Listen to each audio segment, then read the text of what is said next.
Assalamualaikum warahmatullahi wabarakatuh. Perkenalkan, kami dari kelompok 4 akan membahas tentang siklus manajemen sumber daya manusia ataupun siklus penggajian, yang mana kelompok 4 ini terdiri dari 5 anggota. Pertama adalah Anggun Purnamasari, yang kedua adalah Indi Lestiawati, yang ketiga M. Iqbal Hidayatullah, Mutia Khairun Nisa, dan Yuda Tama.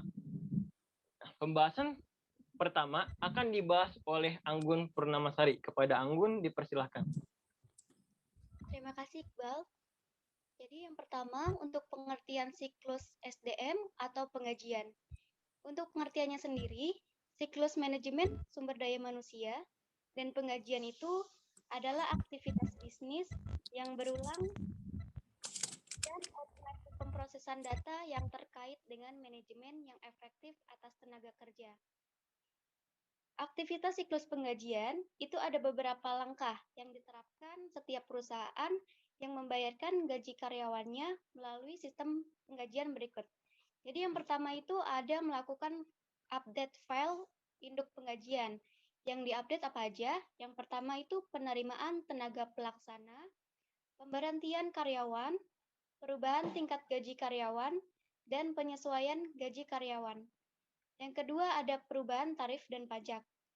Jadi bagian penggajian akan melakukan perubahan penyesuaian tarif, namun aktivitas ini relatif jarang terjadi, sejauh belum ada pengumuman resmi dari pemerintah yang menyebutkan adanya perubahan tarif pajak yang berlaku. Yang ketiga ada keabsahan waktu dan data kehadiran. Jadi informasi datang dalam berbagai bentuk ya, tergantung bagaimana bentuk pembayarannya. Jadi bentuk pembayaran yang dimaksud itu ada skema pembayaran dan peluang untuk menggunakan teknologi informasi. Yang keempat, menyiapkan daftar penggajian. Yang kelima, ada pembayaran daftar gaji. Jadi biasanya, pembayaran gaji karyawan dilakukan dengan cara memindah bukukan ke rekening karyawan yang bersangkutan. Cara tersebut efektif untuk mengurangi pemotongan gaji yang tidak legal dilakukan. Yang keenam ada kalkulasi kompensasi dan pajak. Jadi perusahaan melakukan pemotongan pajak penghasilan karyawan sesuai dengan peraturan perundang-undangan yang berlaku. Ada yang pemotongan pajak, tunjangan hari tua, pensiun, BPJS, dan lain-lain. Nah, yang ketujuh ada pajak penghasilan dan potongan lain-lain. Jadi karyawan itu wajib membayar pajak dengan sukarela. Jadi itu merupakan aktivitas terakhir dari proses penggajian. Terima kasih. Kepada Iqbal, silakan. Baik, terima kasih Anggun Purnamasari. Selanjutnya pembahasan mengenai resiko dan pengendalian dari siklus penggajian. Sistem pengelolaan penggajian bertujuan untuk menerapkan sistem pengendalian yang benar, sehingga dapat tercapai beberapa ketentuan berikut. Yang pertama, mengotorisasi transaksi penggajian secara tepat dan benar. Sebuah dokumen sederhana dan mudah diisi dengan instruksi yang dapat membantu kelancaran pencatatan transaksi penggajian yang akurat dan efisien. Yang kedua adalah transaksi penggajian yang dicatat menunjukkan validitas yang tinggi. Pemeriksaan validitas dan pemeriksaan format dalam pengendalian aplikasi yang tepat akan semakin meningkatkan akurasi pemasukan data pada saat pemakaian dokumen elektronis. Yang ketiga, hanya transaksi penggajian yang valid dan sudah diotorisasi yang masuk ke dalam catatan. Itu misalnya memberikan ruang dalam dokumen kertas maupun elektronis untuk mencatat siapa saja yang melengkapi dan siapa saja yang meninjau formulir tersebut. Akan memberikan bukti bahwa transaksi tersebut telah diotorisasi dengan tepat. Yang keempat adalah pencatatan transaksi secara akurat. Misalnya pencantuman nomor secara tercetak pada dokumen dapat membantu pemeriksaan yang menunjukkan semua transaksi telah dicatat. Menjaga dan membatasi akses langsung ke program yang memiliki dokumen. Dan jika dokumen kertas masih digunakan ke dokumen kosong, dapat menghindari adanya transaksi yang tidak legal. Selanjutnya adalah mengikuti aturan pemerintah tentang peraturan pembebanan pajak kepada pegawai secara benar dan jujur. Yang selanjutnya adalah menjaga dan dari kehilangan aset, baik kas maupun data tentang gaji. Dan yang terakhir yaitu adalah memenuhi unsur-unsur efektivitas dan efisiensi dalam pengelolaan sistem penggajian pegawai. Baik, terima kasih. Pembahasan selanjutnya akan dibahas oleh Mutia. Kepada Mutia dipersilahkan. Selanjutnya, dokumen transaksi penggajian. Yaitu pertama, surat keputusan pengangkatan atau pemberhentian karyawan. Dokumen ini berupa surat keputusan yang berhubungan dengan karyawan, seperti misalnya surat keputusan pengangkatan karyawan baru, kenaikan pangkat, ataupun skorsing. Yang kedua, skema kebijakan penggajian.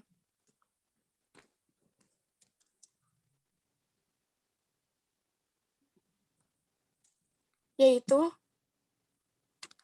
rekap daftar gaji dalam perusahaan yang produksinya berdasarkan pesanan.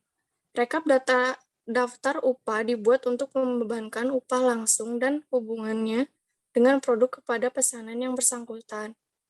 Distribusi biaya tenaga kerja ini dilakukan oleh fungsi akuntansi biaya dan dasar rekap daftar gaji dan upah. Selanjutnya, daftar jam kerja, prestasi, skema gaji, karyawan. Yaitu dokumen yang digunakan untuk mencatat waktu yang dikonsumsi tenaga kerja langsung pada perusahaan yang diproduksinya berdasarkan pesanan. Dokumen ini diisi oleh mandor pabrik dan diserahkan ke fungsi pembuat daftar gaji dan upah, kemudian dibandingkan dengan kartu jam hadir sebelum digunakan untuk didistribusi biaya langsung kepada setiap jenis produk. Selanjutnya, daftar diri karyawan dan daftar potongan gaji karyawan. Yaitu dokumen ini dibuat oleh fungsi koordinator keuangan yang berisi tentang jumlah penghasilan beserta potongan-potongannya untuk tiap karyawan. Selanjutnya, bukti pembayaran gaji dan potongan pajak. Daftar gaji dan upah merupakan dokumen yang memuat informasi mengenai jumlah gaji dan upah bruto tiap karyawan. Potongan-potongan berupa PPh pasal 21, utang karyawan, iuran untuk organisasi karyawan, serta jumlah gaji neto tiap karyawan dalam suatu periode pembayaran. Dan yang terakhir yaitu bukti pembayaran pajak. Selanjutnya, fungsi penggajian, yaitu rekrutmen karyawan, 2 otorisasi perubahan gaji, 3 penyiapan dan penyediaan jam kerja, serta data dasar penggajian yang lain, 4 pembuatan daftar gaji dan penyelesaian potongan atas gaji, kelima, pencatatan biaya gaji, keenam, pembayaran gaji. Selanjutnya akan dibacakan oleh Indi.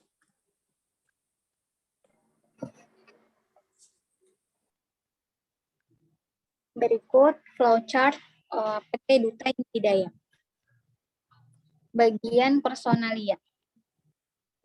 Mereka kartu absensi hadir dan kartu jam hadir. Membuat perhitungan bonus dan penjualan. Lalu, laporan perhitungan bonus penjualan dan membuat rekapan daftar gaji karyawan. Rekapan daftar gaji karyawan akan diserahkan kepada pimpinan.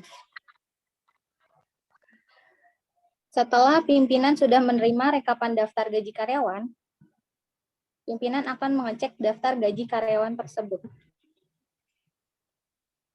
Jika tidak ada kendala atau selisih dari list data gaji tersebut, pimpinan akan menyetujuinya dan menandatangani daftar gaji karyawan tersebut. Jika list daftar gaji karyawan ada yang aneh atau tidak sesuai, maka pimpinan akan menyerahkan ke bagian personal untuk mengubah daftar gaji tersebut. Jika daftar gaji karyawan yang disetujui,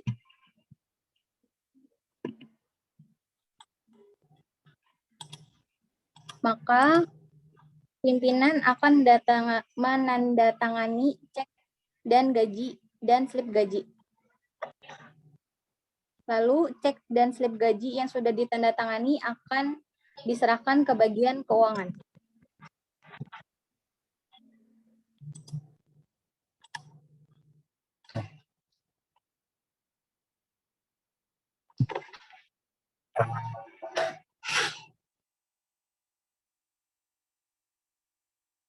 Jadi setelah daftar gaji karyawan setelah disetujui,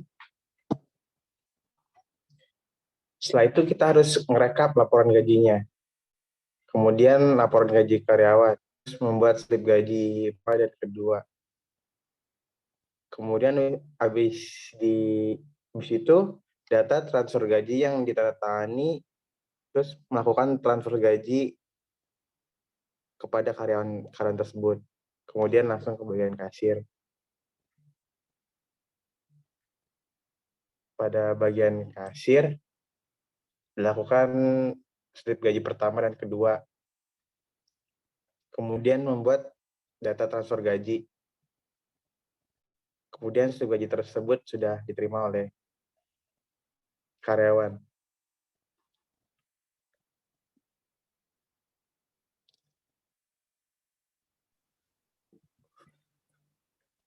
Baik, cukup sekian yang dapat kami sampaikan. Kurang lebihnya kami mohon maaf.